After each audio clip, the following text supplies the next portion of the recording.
ini saya akan menjelaskan tentang perkembangan menurut perspektif humanistik dan implikasi pembelajaran. Sebelumnya, apa sih psikologi humanistik itu? Nah, psikologi humanistik merupakan suatu pendekatan yang multifaset terhadap pengalaman dan tingkah laku manusia, yang memusatkan perhatiannya pada keunikan dan aktualisasi diri manusia.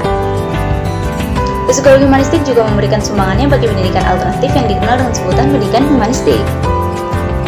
Pendidikan humanistik sendiri berusaha mengembangkan individu secara keseluruhan melalui pembelajaran nyata, serta perkembangan aspek emosional, perkembangan aspek mental, perkembangan aspek keterampilan dalam berkarir. Nah, ini semua menjadi fokus dalam model pendidikan humanistik.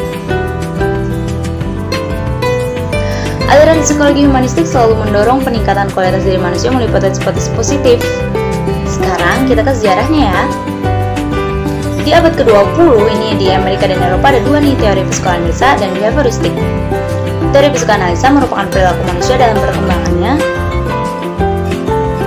yang dipengaruhi oleh pengalaman masa kanak-kanak awal dan motivasi di alam bawah sadar. Teori ini ditemukan oleh Sigmund Freud.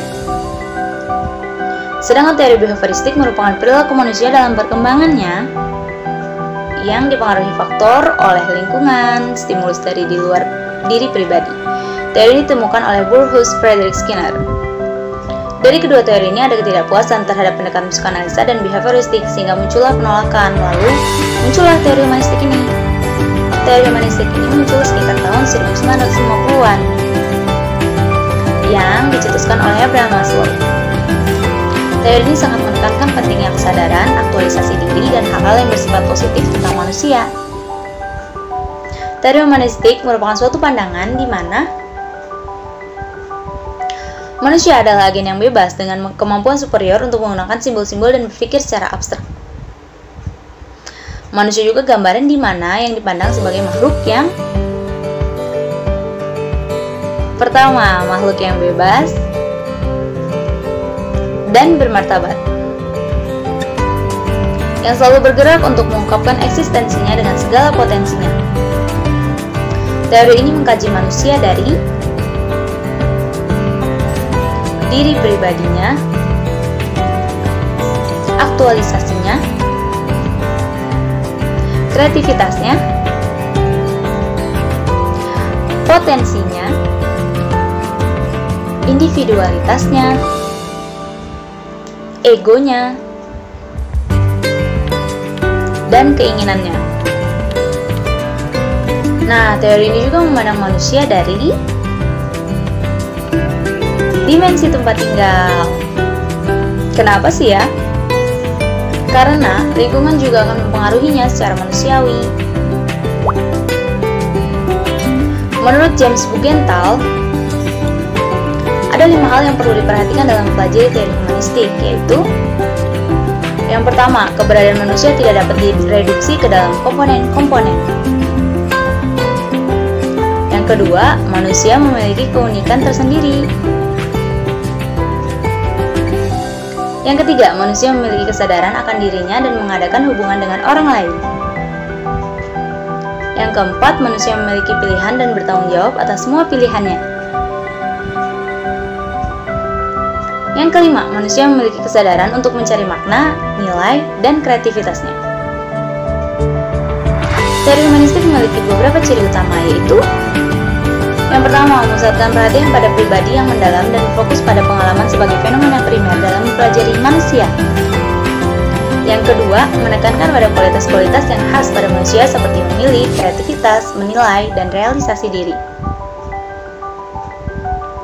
Yang ketiga, menyadarkan diri pada kebermaknaan dalam memilih masalah-masalah yang akan dipelajari dan prosedur-prosedur penelitian yang akan digunakan. Yang keempat, memberikan perhatian penuh dan meletakkan nilai yang tinggi pada kemuliaan dan martabat manusia serta tertarik pada perkembangan potensi yang inheren pada setiap individu. Nah, ada nih tokoh-tokoh penting dalam aliran humanistik dan teorinya tentunya. Yang pertama ini Abraham Maslow, di mana Maslow ini merupakan pencetus teori psikologi humanistik pada tahun 1950-an. Nah, Maslow juga berpendapat bahwasannya manusia ini memiliki hierarki kebutuhan yang dimulai dari kebutuhan jasmani atau kebutuhan yang paling asasi dan kebutuhan estetis atau kebutuhan yang paling tertinggi. Dimana jika kebutuhan-kebutuhan ini terpenuhi, maka perilaku manusia akan dapat dijelaskan sebagai usaha maupun motivasi untuk memenuhi segala kebutuhannya tentunya. Maslow juga membagi kebutuhan manusia ini ke dalam 5 kategori utama. Yang pertama ini ada kebutuhan fisiologis seperti makanan, minuman, pakaian maupun tempat tinggal. Yang kedua ini ada kebutuhan keamanan, safety, seperti rasa aman yang kita terima. Selanjutnya ini ada kebutuhan cinta dan kepemilikan seperti berkeluarga dan sebagainya. Selanjutnya ini ada kebutuhan penghargaan atau esteem, dan yang terakhir ini ada kebutuhan aktualisasi diri atau self-actualization. Teori kedua dikemukakan oleh Carl Rogers, di mana Rogers ini berpendapat bahwa jika seseorang diberikan kebebasan dan dukungan emosional untuk bertumbuh, maka mereka akan bisa berkembang menjadi manusia yang berfungsi secara penuh tentunya. Adanya dukungan dari lingkungan yang menerima dan memahami situasi terapeutik juga akan membuat seseorang menjadi bisa memecahkan masalahnya sendiri dan berkembang menjadi individu yang mereka inginkan tentunya ya. Dan menurut Rogers, setiap individu ini memiliki 2 karakter diri. Yang pertama ini diri kita yang kita rasakan sendiri atau merupakan persepsi kita tentang diri kita yang sesungguhnya, real self kita tuh kayak gimana. Dan ada diri kita yang ideal atau merupakan persepsi kita tentang diri kita yang kita inginkan itu seperti apa gitu. Dan menurut Rogers juga masing-masing individu kita ini adalah korban dari hal positif bersyarat atau conditional positive regard, di mana jika kita berbuat baik maka kita akan mendapat penghargaan, sebaliknya jika kita berbuat buruk maka kita akan mendapat hukuman ataupun celaan.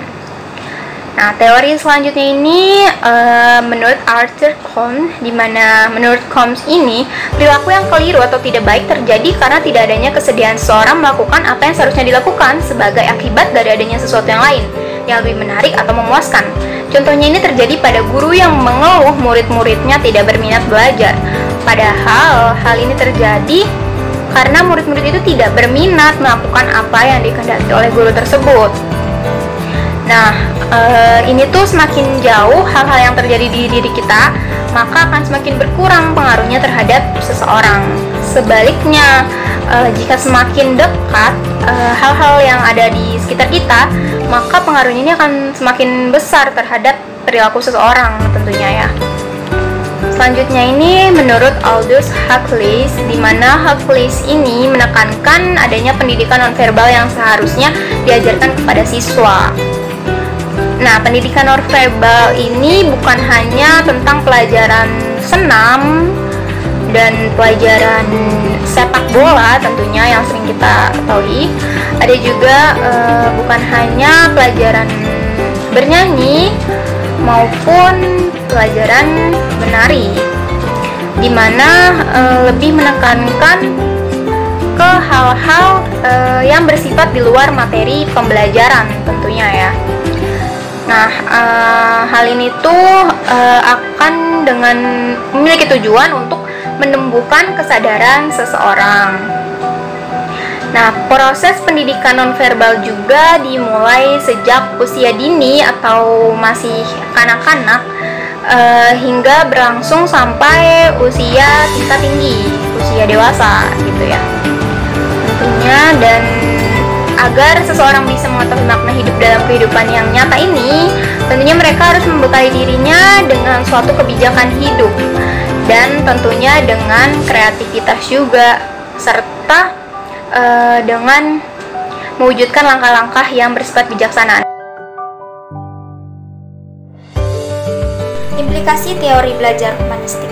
Nah, pada penerapan teori humanistik lebih menunjuk pada ruh atau spiritnya, dan dalam selama proses pembelajaran ini yang mewarnai metode-metode yang diterapkan. Nah, kemudian peran guru dalam pembelajaran humanistik yaitu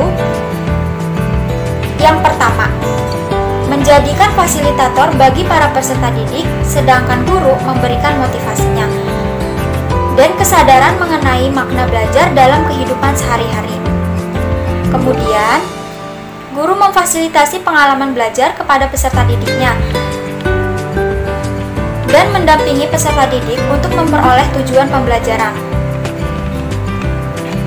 Nah, psikologi humanistik memberikan perhatian atas guru sebagai fasilitator.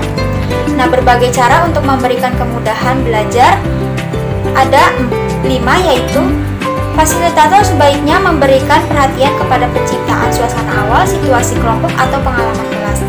Yang kedua, fasilitator membantu untuk memperoleh dan memperjelas tujuan perorangan di dalam kelas yang bersifatnya umum. Nah, kemudian yang ketiga, adanya keinginan dari masing-masing peserta didik untuk melaksanakan tujuan yang bermakna bagi dirinya sebagai kekuatan pendorong.